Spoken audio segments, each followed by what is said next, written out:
સૌથી પહેલા વાત કરવી છે મહેસાણાની દેડિયાસણ જીઆઈડીસીમાં લાગેલી એ ભયંકર આગ, ભીષણ આગ લાગી હતી, અફરાતફરી મચી ગઈ હતી। જીઆઈડીસી આખામાં અફરાતફરી અને ભયનો માહોલ ફેલાઈ ગયો હતો।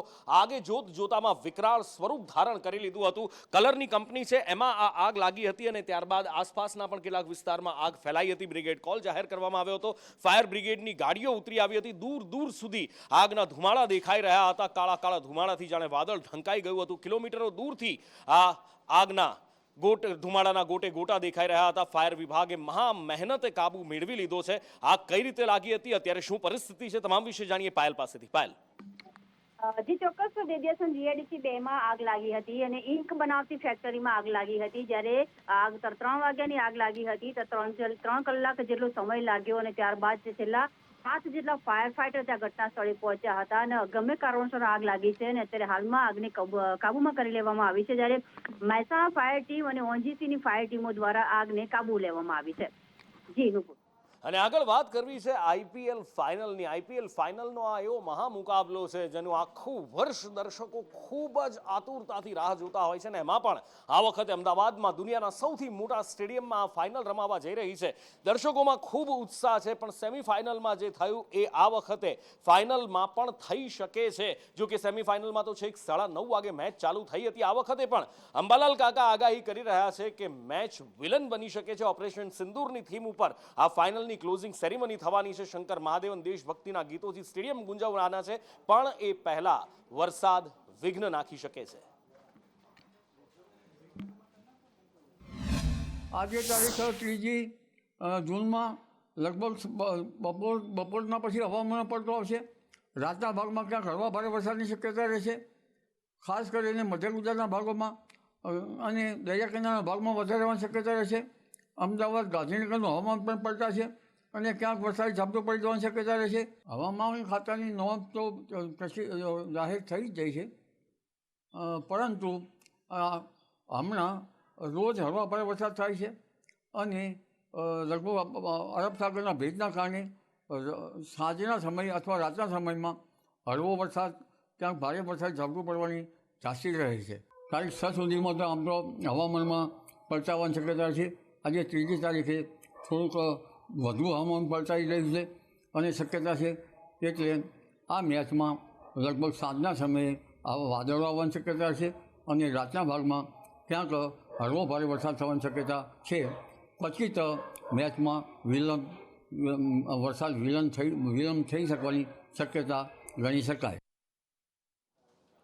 એટલે અત્યારે તો આઈપીએલ રસિકો એ જ પ્રાર્થના કરી રહ્યા છે કે વરસાદ ન પડે। જે ઘરે બેસીને મેચ જોવા માંગે છે એ પણ, અને સ્ટેડિયમમાં જે મેચ જોવા માટે આવ્યા છે એ બધા જ લોકો, કારણ કે દેશભરમાંથી લાખો લોકો આવ્યા છે। 1.5 લાખ, 1.25 લાખ લોકો અત્યારે સ્ટેડિયમની અંદર ગોઠવાઈ ચૂક્યા છે આ મેચ જોવા માટે। સુરક્ષાના સઘન બંદોબસ્ત છે। અમદાવાદથી જેટલી પણ ફ્લાઇટ દેશભરમાંથી અમદાવાદમાં આવી છે બધી જ ફ્લાઇટ આજની ફૂલ હતી। 2 ગણા 3 ગણા ભાડા ચૂકવીને લોકો આવ્યા છે આ મેચ જોવા માટે। પંજાબ અને આરસીબીની ટક્કર છે આજે ફાઇનલમાં। બંને ટીમો એવી છે જે અત્યાર સુધીમાં એક પણ વાર આઈપીએલનું ટાઇટલ નથી જીતી શકી। આ વખતે એક આઈપીએલ જીતનાર એક નવી ટીમ હશે। આરસીબી જીતશે કે પછી પંજાબ જીતશે, પણ અત્યારે લોકોનો ઉત્સાહ ચરમ ઉપર છે। એ બધા વચ્ચે આ વરસાદની આગાહીથી લોકોમાં એક ટેન્શન પણ છે કે જો વરસાદ આવશે તો શું થશે, કારણ કે પંજાબ અને મુંબઈ વચ્ચેની જે મેચ હતી એ મેચમાં આપણે જોયું હતું કે વરસાદ વરસ્યો હતો। ઘણી બધી લોકોએ રાહ જોઈ હતી, એવી પ્રાર્થના થઈ રહી હતી કે મેચ કેન્સલ ન થાય, અને ઈશ્વરે આખરે એ પ્રાર્થના સાંભળી હતી।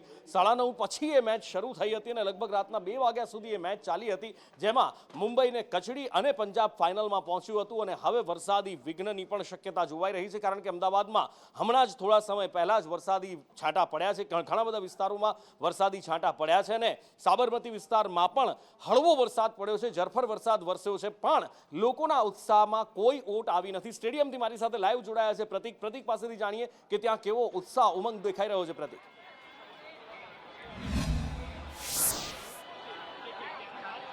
નુપુર, ભલે વરસાદ પડ્યો હોય પરંતુ આરસીબીની આર્મી એટલે કે વિરાટ આર્મી અને શ્રેયસ આર્મીમાં કોઈ પણ ઉત્સાહમાં સહેજ પણ ફરક નથી પડ્યો। આ દ્રશ્ય આપ સીધા જોઈ શકો છો અમદાવાદના નરેન્દ્ર મોદી સ્ટેડિયમમાં, કે જ્યાં આજે આરસીબી અને પંજાબ વચ્ચે ફાઇનલ મેચ રમવા જઈ રહી છે અને મોટી સંખ્યામાં ક્રિકેટ પ્રેમીઓ અહીંયા ઉમટ્યા છે. અલગ અલગ જગ્યાએથી, અલગ અલગ રાજ્યોમાંથી, અલગ અલગ શહેરોમાંથી તમામ ક્રિકેટ પ્રેમીઓ ઉમટ્યા છે અને મોટી સંખ્યામાં આરસીબીને સપોર્ટ કર્યા છે, કારણ કે આરસીબીની ટીમ છે તે વર્ષોથી રાહ જોઈ રહી છે ખિતાબ જીતવાનો, અને ખિતાબ જીતવાનો આજે મોકો છે. આપણી સાથે કેટલાક ક્રિકેટ પ્રેમીઓ છે, તેમની સાથે વાત કરશું. कहाँ से आए हो आप और क्या कहोगे आज के मैच के बारे में? मैं गांधीनगर से आया हूँ. हम 2 लोग आए हैं और आज 110% आरसीबी ही जीतेगी. क्यों, उसका रीजन क्या है? 18 साल से विराट का जर्सी नंबर है 18 और आरसीबी जिस फॉर्म में चल रही है, जो डेडिकेशन है, प्लेयरों का जो कमिटमेंट है, आरसीबी ही जीतनी चाहिए. તમે શું કહેશો? ખાસ તો આજની મેચ આરસીબી અને પંજાબે લાસ્ટ મેચમાં ખૂબ સારું પરફોર્મ કર્યું છે. શ્રેયસ અય્યરે એકલા હાથે મેચ જીતાડી છે. આજની મેચમાં શું કહેશો?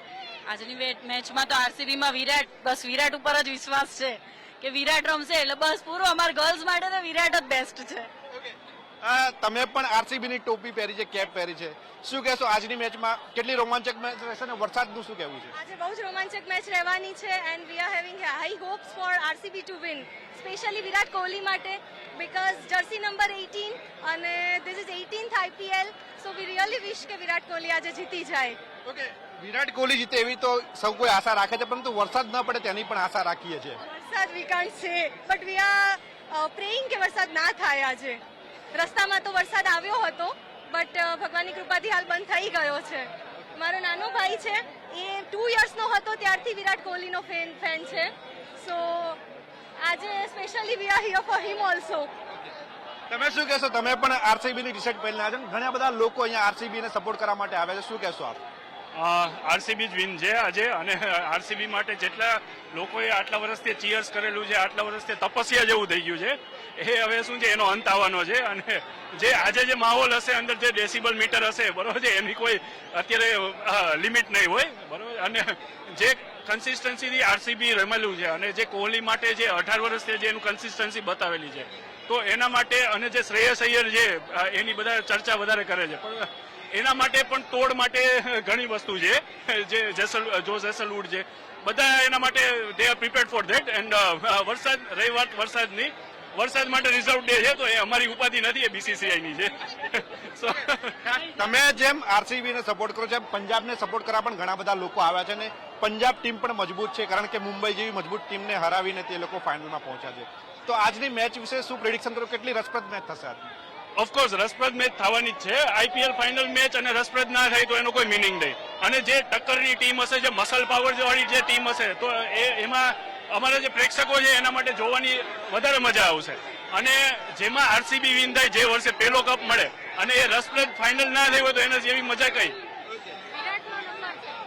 વિરાટનો 18 નંબર છે, આજે 18મો આઈપીએલ છે, તો એ જ જીતવો જોઈએ.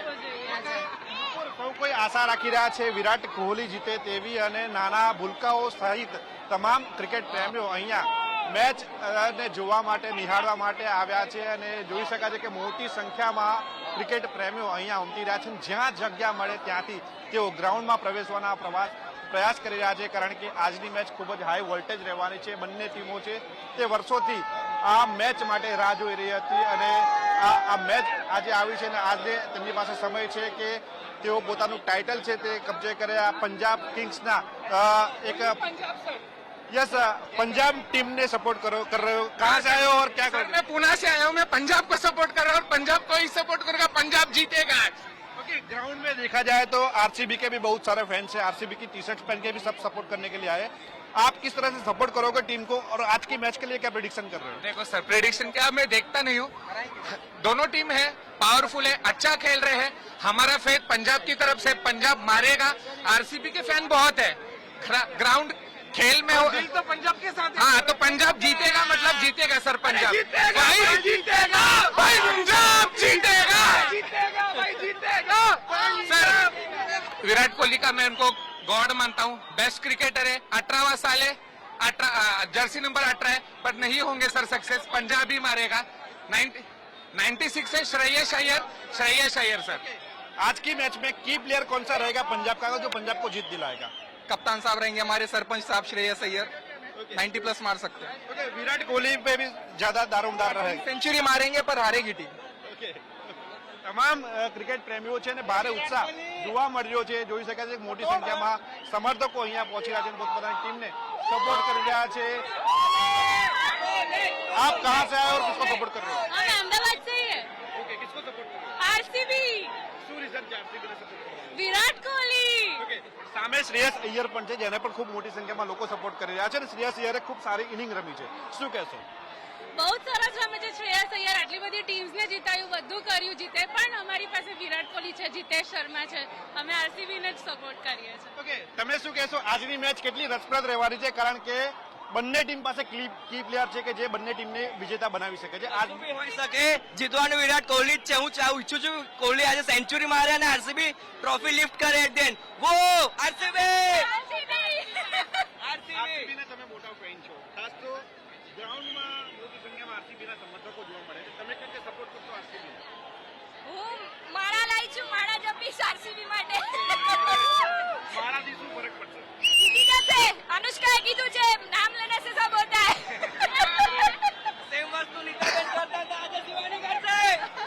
તમામ દર્શકો છે, ક્રિકેટ પ્રેમીઓ છે, તે અલગ અલગ નુસ્ખા અપનાવી રહ્યા છે પોતપોતાની મનપસંદ ટીમને જીતાડવા માટે. ને ભલે વરસાદ પડ્યો હોય, ગ્રાઉન્ડ ભીનું થયું હોય, પરંતુ અત્યારે જોઈ શકાય છે કે મોટી સંખ્યામાં ક્રિકેટ પ્રેમીઓ અલગ અલગ ખૂણેથી આવી રહ્યા છે ને અલગ અલગ ટીમોને સપોર્ટ કરી રહ્યા છે. કારણ કે પંજાબ ટીમના જે કપ્તાન છે શ્રેયસ અય્યર, તે ખૂબ સારા ફોર્મમાં છે. નુપુર અને વિરાટ કોહલીની જો વાત કરવામાં તો વિરાટ કોહલીનું ફોર્મ પણ ખૂબ જ સારું આ આઈપીએલની મેચ દરમિયાન રહ્યું છે, જેના કારણે તેમના જે ક્રિકેટ પ્રેમીઓ જે સમર્થકો છે તેમાં એક ઉત્સાહ છે.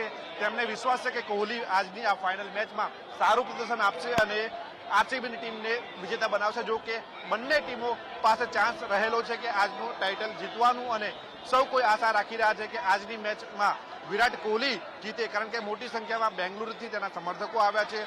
વિરાટ કોહલીનો ફેન ફોલોઈંગ પણ ખૂબ મોટો છે અને આજ પણ સૌ કોઈ આરસીબી જીતે તેવી આશા રાખી રહ્યા છે. પરંતુ પંજાબના પણ સમર્થકો ખૂબ મોટી સંખ્યામાં નરેન્દ્ર મોદી સ્ટેડિયમમાં પહોંચ્યા છે.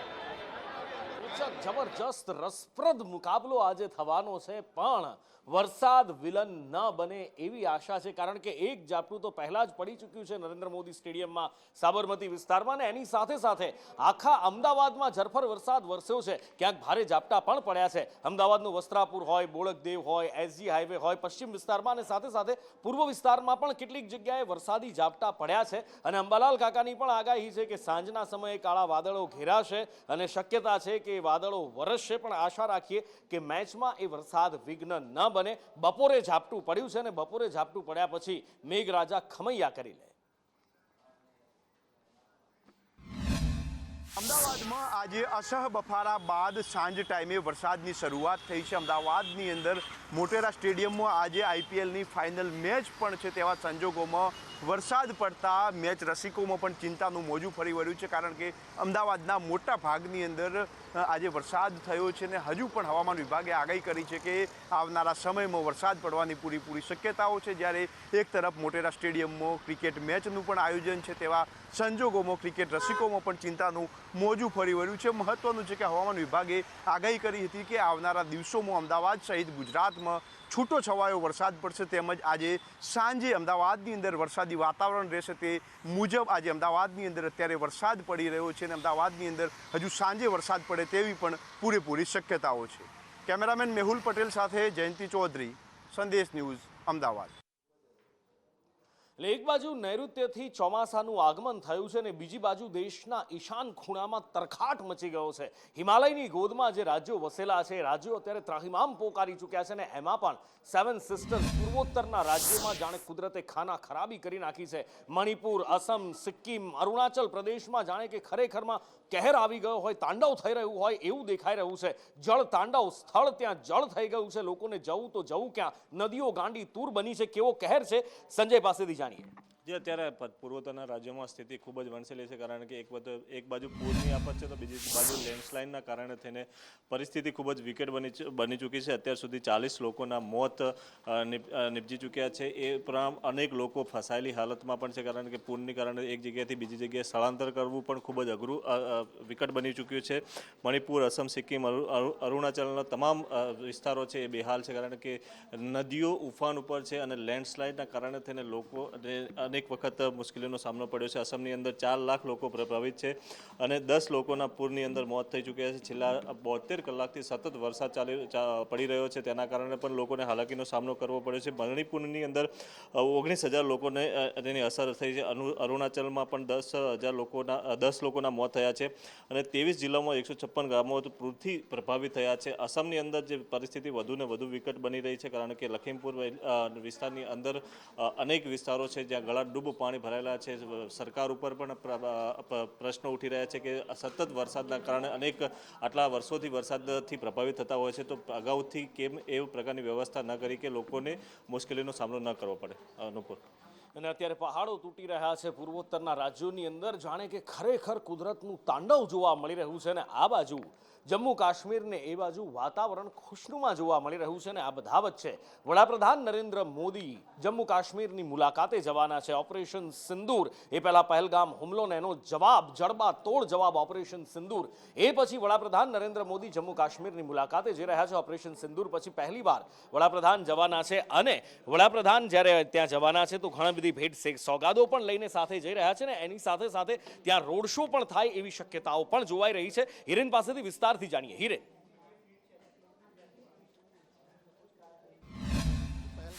આતંકી હુમલો અને ઓપરેશન સિંદૂર પછી પહેલી વખત પ્રધાનમંત્રી નરેન્દ્ર મોદી છે તે જમ્મુ કાશ્મીરના પ્રવાસે જઈ રહ્યા છે. ખાસ જમ્મુ કાશ્મીરમાં આ તેમની મુલાકાત દરમિયાન જે મુખ્ય કાર્યક્રમ છે એ ચિનાબ નદી ઉપર જે સૌથી મોટો રેલવેનો બ્રિજ તૈયાર થયેલો છે એનું રાષ્ટ્રાર્પણ કરશે અને એ બ્રિજ ઉપર થઈ અને વંદે મેટ્રો ટ્રેન છે એ શરૂ થશે. એ પ્રકારની સ્થિતિ દેખાઈ રહી છે.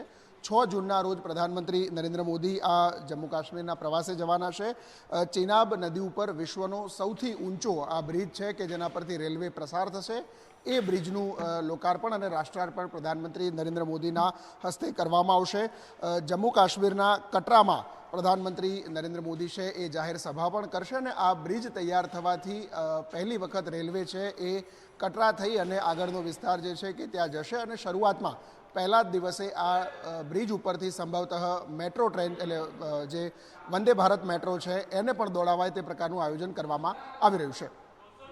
અને હવે વાત કરવી છે પેટા ચૂંટણીના જબરજસ્ત પ્રચારની. અને આ પ્રચારમાં જાણે કે બધી જ મર્યાદાઓનું લાંઘન થઈ રહ્યું છે, બધી જ મર્યાદાઓ લાંઘવામાં આવી રહી છે. શાબ્દિક યુદ્ધ એવું જામ્યું છે કે ના પૂછો વાત. ગજનીની એન્ટ્રી થઈ ચૂકી છે. એકબીજા પર પ્રહાર કરવામાં દરેક મર્યાદાઓ ચૂકાઈ રહી છે. આમ આદમી પાર્ટી, ભારતીય જનતા પાર્ટી અને કોંગ્રેસ પાર્ટી વચ્ચે બરાબરનો અહીંયા જંગ જામ્યો છે. ગોપાલ ઇટાલિયા હોય કે પછી કિરીટભાઈ હોય કે પછી કોંગ્રેસના ઉમેદવાર, બધા જ અત્યારે ઝંઝાવાતી પ્રચાર કરી રહ્યા છે અને સભાઓ ગજવી રહ્યા છે, એકબીજા પર પ્રહાર કરી રહ્યા છે. અને એક સભામાં કરાયેલા પ્રહારનો આ બાજુથી બીજી પાર્ટી એમની સભામાં વળતો જવાબ આપી રહી છે ને એ પણ એનાથી પણ મજબૂત ભાષામાં.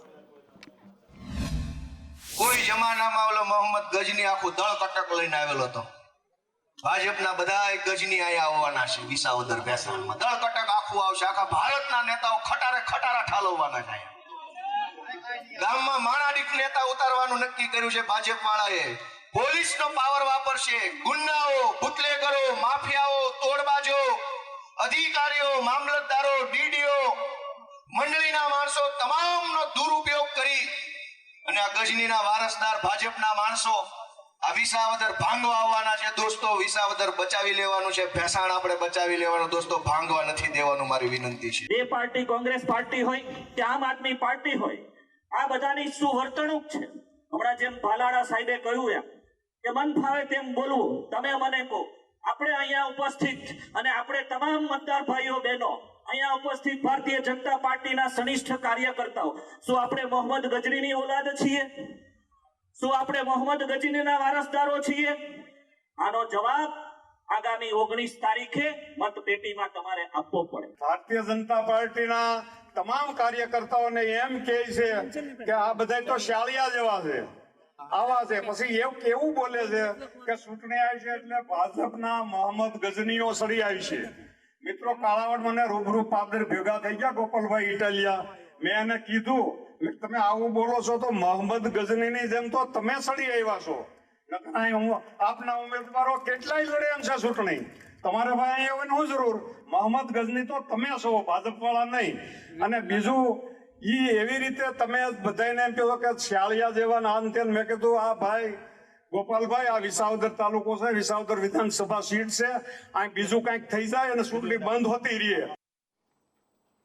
એટલે ક્યાં સુધી વાત પહોંચી ગઈ છે? કનુ ભરાડા કહી રહ્યા છે કે આ વિસાવદર તાલુકો છે, અહીંયા કંઈ બીજું કંઈ પણ થઈ શકે અને ચૂંટણી બંધ પણ રહે. એટલે કનુભાઈનો કહેવાનો મતલબ શું છે એ પણ એક સવાલ છે. અને આમાં મોહમ્મદ ગજનીની એન્ટ્રી શા માટે કરાવવું? પણ આ જંગ અહીંયા સુધી નથી રહેતો, કારણ કે વિસાવદરનો જંગ ભારતીય જનતા પાર્ટી માટે એક પ્રતિષ્ઠાનો જંગ છે. આપણે ખૂબ સારી રીતે જાણીએ છીએ. આમ આદમી પાર્ટી પગદંડો મજબૂત કરવા માંગે છે અને ભૂતકાળનો જે પક્ષ પલટો થયો છે એનો બદલો લેવા પણ માંગે છે. કોંગ્રેસનો આ એક સમયનો મજબૂત ગઢ છે. કોંગ્રેસ અત્યારે ખૂબ ખરાબ સ્થિતિમાં છે. કોંગ્રેસ માટે એક આશાનું કિરણ પણ અહીંયા છે. પણ એટલા માટે જ આ જંગ માત્ર શાબ્દિક જંગ સુધી નથી રહ્યો. હવે એક નવી રાજનીતિ પણ શરૂ થઈ છે અને એ છે એકબીજાના ફોર્મ પર વાંધા ઉઠાવવા, ફોર્મ કેન્સલ થાય એવા પ્રયત્નો કરાવવા. જો કે આ તો ઘણા લાંબા સમયથી ચાલતું આવે છે અને આ વખતે પણ કંઈક એવું અહીંયા પણ જોવા મળી રહ્યું છે. અને આ વખતે સવાલોના ઘેરામાં કિરીટ પટેલ ભારતીય જનતા પાર્ટીના ઉમેદવારનું ફોર્મ આવ્યું છે, જેને લઈને ઘણા બધા સવાલો ઉઠાવવામાં આવ્યા છે. એટલું જ નહીં,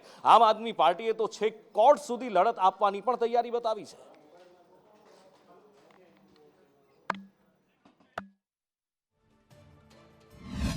વિસાવદર વિધાનસભાની બેઠક માટેનું ફોર્મ ચકાસણી થઈ રહી હતી. તેમાં ભાજપના ઉમેદવાર કિરીટ પટેલ દ્વારા જે છે તે ફોર્મ રજૂ કરવામાં હતું, તેમાં વાંધો ઉઠાવ્યો છે. અપક્ષના ઉમેદવાર દ્વારા વાંધો ઉઠાવ્યો છે. આપણી સાથે અપક્ષના ઉમેદવાર જેને વાંધો ઉઠાવ્યો છે તે ખાસ કરીને કયા પ્રકારનો વાંધો ઉઠાવ્યો છે અને શું વાંધો છે? આજે ઉમેદવારી ફોર્મ ચકાસણીનું જ્યારે અમને બોલાવવામાં આવ્યા ત્યારે અમે બધાના ફોર્મ ચકાસી રહ્યા હતા. એ સમયે અમને માલુમ પડ્યું કે ભારતીય જનતા પાર્ટીના ઉમેદવાર કિરીટભાઈ પટેલે જે ફોર્મ રજૂ કર્યું છે એના સોગંદનામું સરકારે જે ફોર્મેટ આપેલું છે એ નિયત ફોર્મેટમાં નથી. અને સરકારની સ્પષ્ટ ગાઈડલાઈન છે, ચૂંટણી પંચની સ્પષ્ટ ગાઈડલાઈન છે કે ચૂંટણીને લગતી તમામ પ્રક્રિયા સરકારે નિયત કરેલા ફોર્મેટની અંદર રજૂ કરવાની રહેશે. જો એવા ફોર્મેટ ન હોય તો એ માન્ય ન ગણાય અને એ સરકારી ફોર્મ જ ન કહેવાય. તો કિરીટભાઈ પટેલે જે સોગંદનામું રજૂ કર્યું છે એમાં પેરેગ્રાફ નંબર 8 એની 2 નંબરની આખી કોલમ, એક આખો મોટો પેરેગ્રાફ મિસ થઈ ગયેલો છે. એફિડેવિટ રિલેટેડ અલગ અલગ વાંધાઓ દરેક ફોર્મમાં અલગ અલગ ઉમેદવારોના સામે ઓબ્જેક્ટર મારફતે ઉઠાવવામાં આવ્યા છે અને ચકાસણીની કામગીરી અત્યારે પૂર્ણ થઈ છે. અમે વિગતવાર ડિટેલ સ્પીકિંગ ઓર્ડર કરીએ છીએ. 31 ફોર્મ ભરવાના હતા, એમાંથી ટોટલ 22 કેન્ડિડેટ્સ હતા. એમાંથી તમામ ફોર્મ માન્ય રહ્યા છે. માત્ર જે પોલિટિકલ પાર્ટી દ્વારા રાખેલા ઉમેદવારનું મેઇન ફોર્મ માન્ય રહ્યું છે, માટે ડમી ફોર્મ જે 10 ઠેકેદારો વગરના હતા એ ખાલી નામંજૂર રહ્યા છે. ગ્રામ પંચાયતોની ચૂંટણી થવા જઈ રહી છે અને લગભગ 2.5 વર્ષ પછી આ ચૂંટણી થવા જઈ રહી છે. પણ જ્યાં ગ્રામ પંચાયતની ચૂંટણી થતી હોય છે ત્યાં એક સૌહાર્દભર્યો માહોલ પણ જોવા મળતો હોય છે. મજબૂત થતી લોકશાહી પણ જોવા મળતી હોય છે. ઘણી બધી ગ્રામ પંચાયતો એવી હોય છે કે જ્યાં ચૂંટણી નથી થતી પણ ગ્રામ પંચાયત સમરસ થાય છે. અને અરવલ્લી જિલ્લામાં આવી ગ્રામ પંચાયતો સમરસ થાય, ચૂંટણી નહીં પણ એક સાથે આખું ગામ વહીવટ ચલાવે, એના માટે ધારાસભ્યએ મોટી જાહેરાત કરી છે. ધારાસભ્ય ધવલસિંહ ઝાલાએ જાહેરાત કરી છે કે જે ગ્રામ પંચાયત સમરસ થશે એમને 10 લાખ રૂપિયાનું ઇનામ આપવામાં આવશે. જી હા, ધારાસભ્યની ગ્રાન્ટમાંથી ગ્રામ પંચાયતને 10 લાખ રૂપિયાનું ઇનામ આપવાની ધારાસભ્યએ જાહેરાત કરી છે. એટલે કે મારી વિધાનસભાની પંચાયતોમાં જ્યાં ઇલેક્શનો છે અને તે પંચાયતો સમરસ થશે તે તમામને સરકારી સહાય તો મળતી જ હોય છે સમરસ પંચાયતોને, પણ વધારાની ગ્રાન્ટ સ્વરૂપે વિકાસના કામો થાય તે માટે જે પંચાયતો સમરસ થશે તે પંચાયતોને મારી ગ્રાન્ટમાંથી એટલે કે ધારાસભ્યની ગ્રાન્ટમાંથી 10 લાખ રૂપિયાની ગ્રાન્ટ હું અલગથી ફાળવણી કરીશ. મનરેગા કૌભાંડ અત્યારે આખા રાજ્યમાં ચર્ચાના એરણે છે અને એમાં ભરૂચના સાંસદ દ્વારા એક જલદ નિવેદન આપવામાં આવ્યું છે. આમ તો મનસુખ વસાવા ભલે ભારતીય જનતા પાર્ટીના સાંસદ હોય પણ ભારતીય જનતા પાર્ટી સામે જ જે સત્ય છે એ બોલવા માટે જાણીતા છે ને કદાચ એટલે જ એમના નિવેદનો જલદ લાગે છે. અને આ વખતે મનરેગા કૌભાંડ વિશે એમણે એક અણિયાળી વાત કહી છે. કોઈને પણ એ વાત ખૂંચી જાય એવી છે અને એ વાત આમ સત્ય છે. એ એવું છે કે 2-3 વર્ષ પછી જો કોઈ કૌભાંડની તપાસ થાય અને એમાં કંઈ મળે તો એ સારું તો કહેવાય પણ એ યોગ્ય ન કહેવાય, કારણ કે 2-3 વર્ષ પછી જો તપાસ થાય તો એનો ફાયદો શું છે? વધુમાં શું કહ્યું એમણે, જુઓ. હું તો માનું છું કે ચોક્કસ જે સરકારની ગાઈડલાઈન છે એ પર કામો થવા જોઈએ, લોકોને રોજગારી મળવી જોઈએ. જ્યાં રોજગારી તો મળે છે પરંતુ જ્યાં 60-40ના રેશિયોની અંદર ક્યાંક રોડ રસ્તાના જે કામો થવાના હોય ક્યાં તેમાં મેટલ છે, પછી અન્ય જે ટેન્ડરમાં બતાવેલી જે સામગ્રીનો ઉપયોગ કરવાનો હોય છે એ નથી થતો. આતંકથી કામ થઈ ગયા પછી 2-3 વર્ષ પછી એની તપાસ થાય તો એનો કોઈ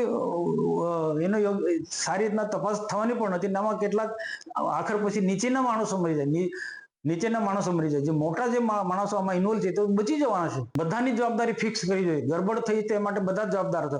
મંત્રી જવાબદાર છે, સચિવ જવાબદાર છે, કમિશનર જવાબદાર છે, ડીડીઓ જવાબદાર છે, ડીઆરડી નિયામક જવાબદાર છે. અત્યાર સુધી ડેટા વેચવાનો ખેલ આપણે ખૂબ જોયો છે. કોઈના ફોન નંબર વેચાઈ જાય, કોઈનો એડ્રેસ વેચાઈ જાય, કોણ કઈ કાર વાપરે છે એ વેચાઈ જાય. પણ હવે એક બીજો ડેટા વેચવાનું મસ્ત મોટું કૌભાંડ સામે આવ્યું છે ને એ છે જીએસટીનો ડેટા વેચવાનું એક મસ્ત મોટું કૌભાંડ ગુજરાતમાંથી ઝડપાયું છે. જીએસટીના અલગ અલગ ડેટા વેચવાનું આ કૌભાંડ સામે આવતા જ ખળભળાટ મચી ગયો છે. જીએસટીઆર ડેટા પૈસાથી વેચવાનું આ કૌભાંડ ઝડપાયું છે, જેમાં 3 મહિનાના સેલ્સ ડેટા 8,000 રૂપિયામાં વેચવામાં આવ્યા છે. જી હા, અને સાથે સાથે ઈ-વે બિલના ડેટા પણ 15,000 રૂપિયામાં વેચવામાં આવ્યા છે અને બીજો ઘણો બધો ડેટા છે જે આ જ રીતે વેચવામાં આવ્યો છે. ફિનટેક કંપનીઓમાં ગાઝિયાબાદ, નોઈડા, દિલ્હી આ બાજુની બધી એજન્સીઓને ટોળકે સક્રિય છે અને એ લોકો ડેટા આપે છે તો એટલો કોર્પોરેટ સ્ટાઇલમાં આપે છે કે જીએસટી નંબર પણ લગાડીને ઇસ્યુ કરે છે બિલ. અને ડેટામાં ઈ-વે બિલ છે એનો ડેટા 15,000 રૂપિયા સુધીમાં અને 3 મહિનાનો પેકેજ જ લેવાનો, એટલે પેકેજ તરીકે વેચે. જીએસટીઆર 1માં દરેક મહિનાના બિલ, સેલ બિલ હોય, સેલ બિલ સાથે કઈ પ્રોડક્ટ વેચી છે એનું ડિટેલ પણ મળતી હોય છે. અમે નાણામંત્રીને કરી છે કારણ કે આ મેટર નેશનલ ઇમ્પોર્ટન્સનો છે, પ્લસ એ જીએસટીએન પોર્ટલ જે છે એ અત્યારે સીબીઆઈસીના હેઠળ છે, એટલે એક સબસિડરી હોવા છતાં, નોન પ્રોફિટ સબસિડરી હોવા છતાં એની અંદર જે કંટ્રોલ છે એ મેડમ પાસે છે અને મેડમને અમે વારંવાર રજૂઆત કરતા હોઈએ છીએ. પણ આ વખતે થોડુંક અર્જન્ટ મેટર હોવાને કારણે અમે જે અગાઉ રજૂઆતો 2 કરી હતી એ સ્ટેટ લેવલ પર હતી, જેની અંદર કરપ્શન લેવલના મેટર હતા, પણ એ વખતે પૈસાનું કરપ્શન હતું.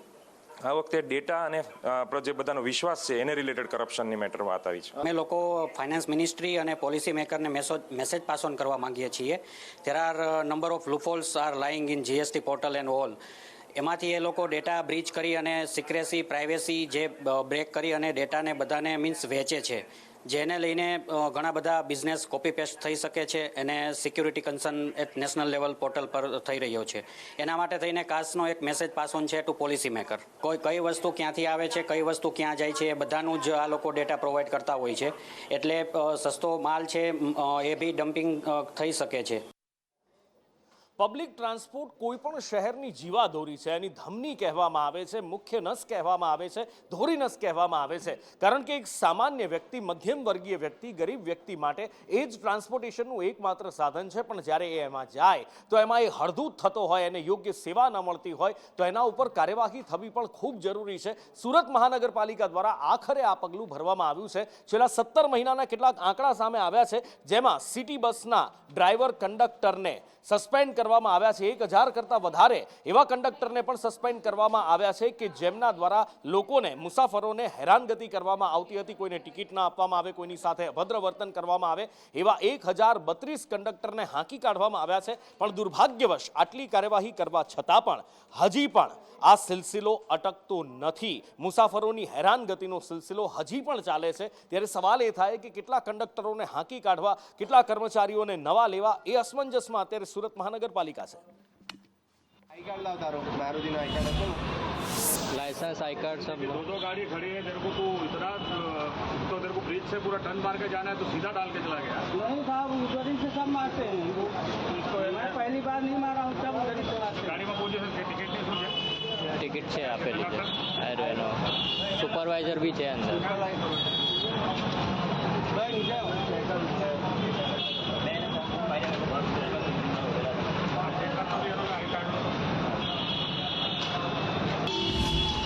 સુરત શહેરમાં સુરત મનપા સંચાલિત બસ ડ્રાઈવરો છે તે ગંભીર બેદરકારી દાખવતા હોય છે, અનેક લોકોના જીવ લેતા હોય છે. ત્યારે સુરત મહાનગરપાલિકા તરફથી કડક વલણ અપનાવવામાં આવ્યું છે અને કેટલા બસ ડ્રાઈવર અને કંડક્ટરોને બ્લેકલિસ્ટ કરવામાં આવ્યા છે. ખાસ કરીને જે ગંભીર બેદરકારી દાખવે તેને કાયમ માટે બ્લેકલિસ્ટ કરવામાં આવે છે. ત્યારે મોટું ટિકિટ કૌભાંડ પણ ઝડપાયું છે. ત્યારે મેયર દક્ષેશભાઈ છે આપણી સાથે, તેમની સાથે વાત કર્યું. સાહેબ, કઈ રીતની કાર્યવાહી અને કઈ રીતના બ્લેકલિસ્ટ કરવામાં આવ્યા છે? ગત વર્ષે મોટો અકસ્માત થયો હતો ત્યારથી જ એક એક્શન પ્લાન બનાવ્યો હતો કે જે કોઈ ડ્રાઈવર કંડક્ટર બેદરકારી વર્તશે પોતાની ડ્યુટી દરમિયાન તેની પ્રતિ એજન્સી પર અને ડ્રાઈવર પર તેનું ડ્રાઈવર હોય તો તેનું લાયસન્સ સસ્પેન્ડ કરવામાં આવશે એવું એક્શન પ્લાન બનાવ્યો હતો. તેના ભાગરૂપે અવારનવાર ફરિયાદ આવતી હોય છે તો તે પ્રમાણે મહાનગરપાલિકા એક્શન લેતી હોય છે. અત્યાર સુધીમાં કેટલા ડ્રાઈવરોને બ્લેકલિસ્ટ કરવામાં આવ્યા છે, કેટલા લોકોને કાયમ માટે હકારી કરવામાં આવ્યા છે? છેલ્લા વર્ષોની વાત કરું તો 1032 ડ્રાઈવર અને કંડક્ટર પર એક્શન લેવામાં આવી છે.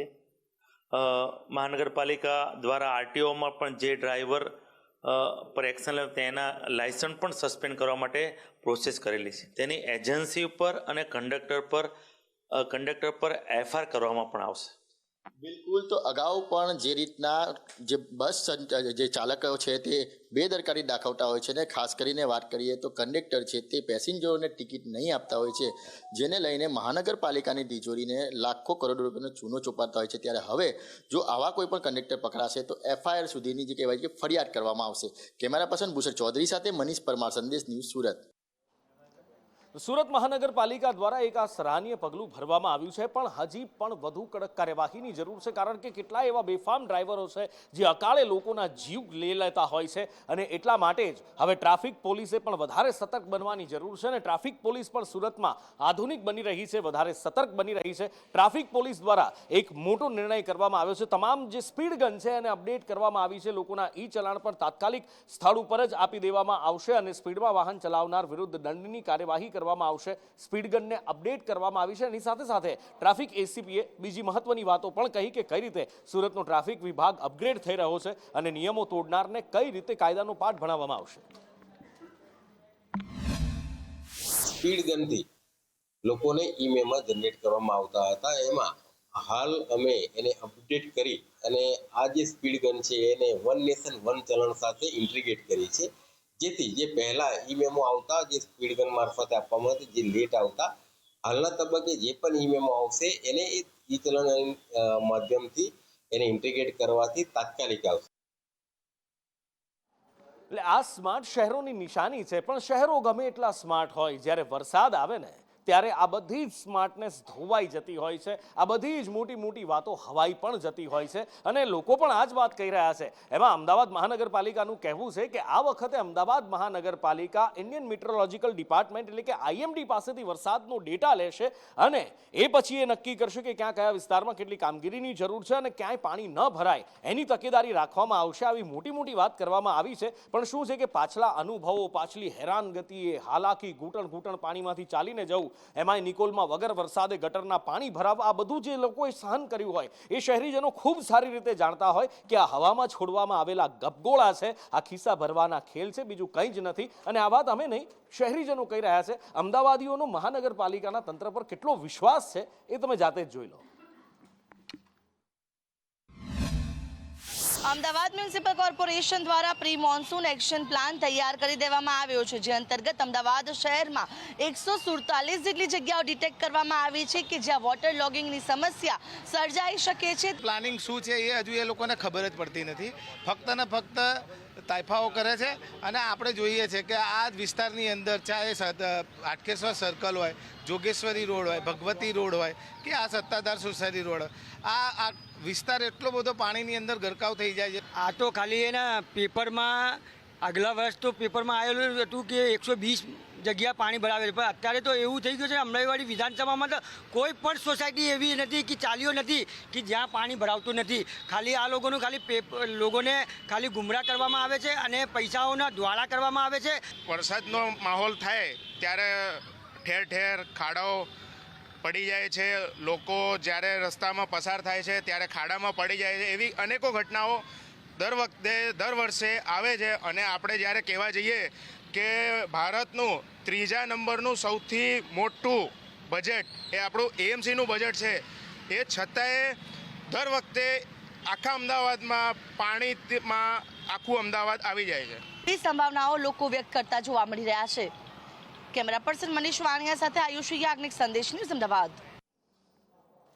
અત્યારે તો વેકેશન ચાલી રહ્યું છે અને વેકેશન હવે ખુલવાની તૈયારીમાં છે. લગભગ થોડા ટાઈમની અંદર, અઠવાડિયા 10 દિવસની અંદર બધી જ સ્કૂલોમાં અથવા તો CBSE હોય કે પછી ગુજરાત બોર્ડ હોય કે ઇન્ટરનેશનલ બોર્ડ હોય, એ બધામાં ધીમે ધીમે હવે વેકેશન ખુલશે. અને વેકેશન જ્યારે ખુલવાની તૈયારી હોય ત્યારે મા બાપ તૈયારીમાં લાગી જતા હોય છે. બાળકો માટેના ચોપડા હોય, યુનિફોર્મ હોય, વગેરે વગેરે વગેરે માટે કેટલીક સ્કૂલોની મથરાવટી એટલી મેલી હોય છે કે એક ચોક્કસ જગ્યાએથી એ બાળકો માટે, વિદ્યાર્થીઓ માટે યુનિફોર્મ હોય કે પછી ચોપડા ખરીદવા માટેનો આગ્રહ તો શું સાહેબ, વાલીઓ ઉપર દબાણ લાવતા હોય છે. કારણ કે સ્ટેશનરીવાળા પાસે સ્કૂલનું કમિશન બાંધેલું હોય છે. રજૂઆતો કરીને થાકી જવાય પણ કોઈ જોતું નથી. પણ આખરે રાજકોટનું તંત્ર જાગ્યું છે અને 45 સ્કૂલોમાં તપાસ કરવામાં આવી છે, જેમાં 27 સ્કૂલોને નોટિસ ફટકારવામાં આવી છે. માત્ર નોટિસ ફટકારવામાં આવી છે.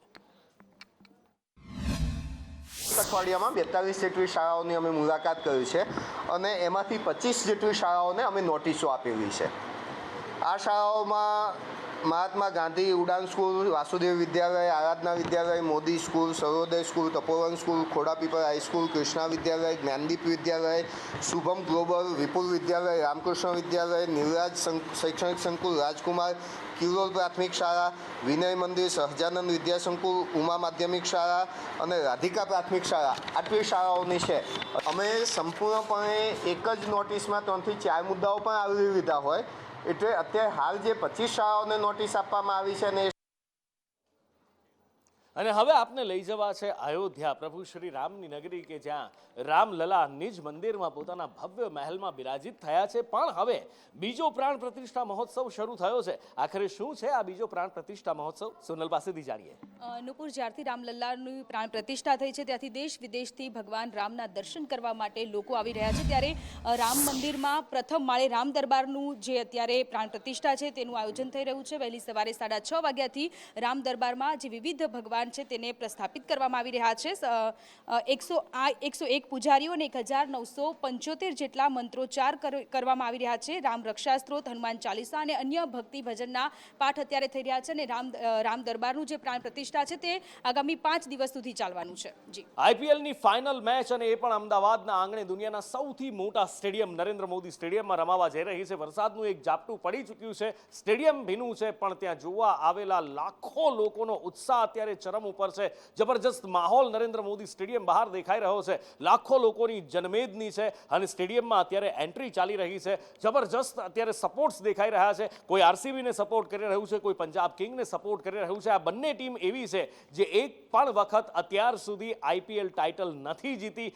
IPLની ટ્રોફી બેમાંથી એક પણ અત્યાર સુધીમાં નથી ઉંચકી અને એ અત્યારે બંને ટીમો IPL ફાઇનલ રમવા આજે જઈ રહી છે. અંબાલાલ પટેલનું કહેવું છે કે વરસાદ વિઘ્ન નાખી શકે છે. टाइटल के लिए फाइट कर रही हैं एंड जो फॉर्म में चल रही है RCB और पंजाब, आई थिंक कोई कह नहीं सकते हैं कि वन साइडेड मैच तो नहीं होने वाला है. और जो लास्ट मैच अय्यर ने जिताया जिस तरीके से, तो आई थिंक कॉन्फिडेंस काफ़ी हाई होगा पंजाब का. और जैसे हम पंजाब से हैं तो हम डेफिनेटली थोड़ा सा पंजाब को सपोर्ट कर रहे हैं, बट स्टिल विराट के लिए भी एक सॉफ्ट कॉर्नर है. तो हम चाहते हैं अच्छा मैच हो और जो भी जीते हम दोनों के लिए खुश हैं.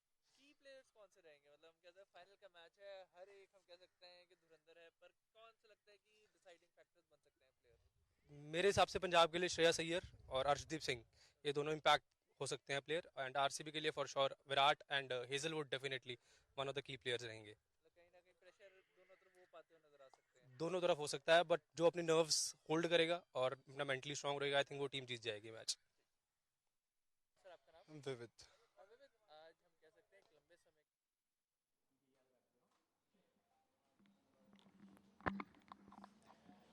અને આ નરેન્દ્ર મોદી સ્ટેડિયમના દ્રશ્યો દેશ આખામાં અત્યારે જબરજસ્ત ઉત્સાહ અને ઉમંગ છે અને એની સાથે સાથે આતુરતા છે. દરેક એ જ પ્રાર્થના કરી રહ્યા છે કે વરસાદ ન પડે. પણ અત્યારે નરેન્દ્ર મોદી સ્ટેડિયમના લાઈવ દ્રશ્યો અમે આપને બતાવી રહ્યા છીએ. તડકો ખીલેલો છે સાબરમતી વિસ્તારમાં નરેન્દ્ર મોદી સ્ટેડિયમમાં આગળ, અને અહીંયા અત્યારે તો વરસાદની કોઈ શક્યતા નથી દેખાઈ રહી. અને અત્યારે હકડે ઠઠ જનમેદની છે. આ મુખ્ય ગેટ છે, મેઇન ગેટ છે નરેન્દ્ર મોદી સ્ટેડિયમનો, કે જ્યાંથી અત્યારે હજારોની સંખ્યામાં લોકો એન્ટ્રી કરી રહ્યા છે. હૈયે હૈયું દળાય એવી ભીડ છે અને ઉત્સાહ ચરમ ઉપર છે. કોઈ RCBને સપોર્ટ કરવા માટે આવ્યું છે, કોઈ પંજાબને સપોર્ટ કરવા માટે આવ્યું છે.